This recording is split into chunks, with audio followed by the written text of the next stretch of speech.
আসসালামু আলাইকুম বন্ধুরা, কেমন আছেন? আশা করি ভালো আছেন। আজকে আমরা জানবো পাগল বাহালুলের কি নসিহত শুনে বাচ্চা হারুনুর রশিদ অঝরে কেঁদেছিলেন। চলুন জেনে আসি।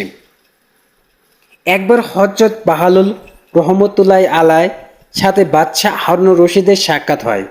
হারুনুর রশিদ তাকে উদ্দেশ্য করে বলেন, অনেকদিন যাবৎ আপনার সাথে সাক্ষাৎ করার আমার কামনা বাসনা ছিল। হযরত বাহালুল রহমতুল্লাহ বলেন, আপনার সাথে দেখা করার মতো আগ্রহ আমার মনে কখনো উদয় হয়নি। বাদশাহ তার কাছে কিছু নসিহত শোনার আবদার করেন। তিনি বাদশাকে উদ্দেশ্য করে বলেন, আমি কি নসিহত করব? তবে এই যে অট্টালিকা দেখছেন, এই যে মহল্লাগুলো যেখানে নামি দামি যারা বসবাস করত, তাদের বর্তমান ঠিকানা হলো ওই যে দেখা যায় কবরস্থান, সেখানে। এর চেয়ে বড় কোনো আর নসিহত হতে পারে না। তাদের চলে যাওয়া জীবন নিয়ে চিন্তা করলে অন্য কোনো নসিহত প্রয়োজন পড়ে না। তারপর বাদশাহকে উদ্দেশ্য করে বলেন, হে আমিরুল মুমিনিন, আপনি ভেবেছেন আপনার অবস্থা কেমন ভয়াবহ হবে? তখন আপনাকে বিচার দিনে উলঙ্গ অবস্থায় নগ্ন পায়ে কৃপাসর্ত অবস্থায় আল্লাহ তাআলার সামনে দাঁড়াতে হবে।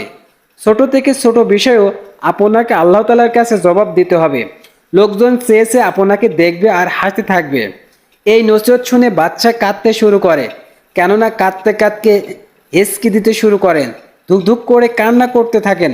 হযরত বাহালুল রহমতুল্লাহ আলাই ছিলেন বড় বুজুর্গ ছিলেন। বাদশাহ একবার তার কাছে কিছু হাদিয়া প্রেরণ করেন।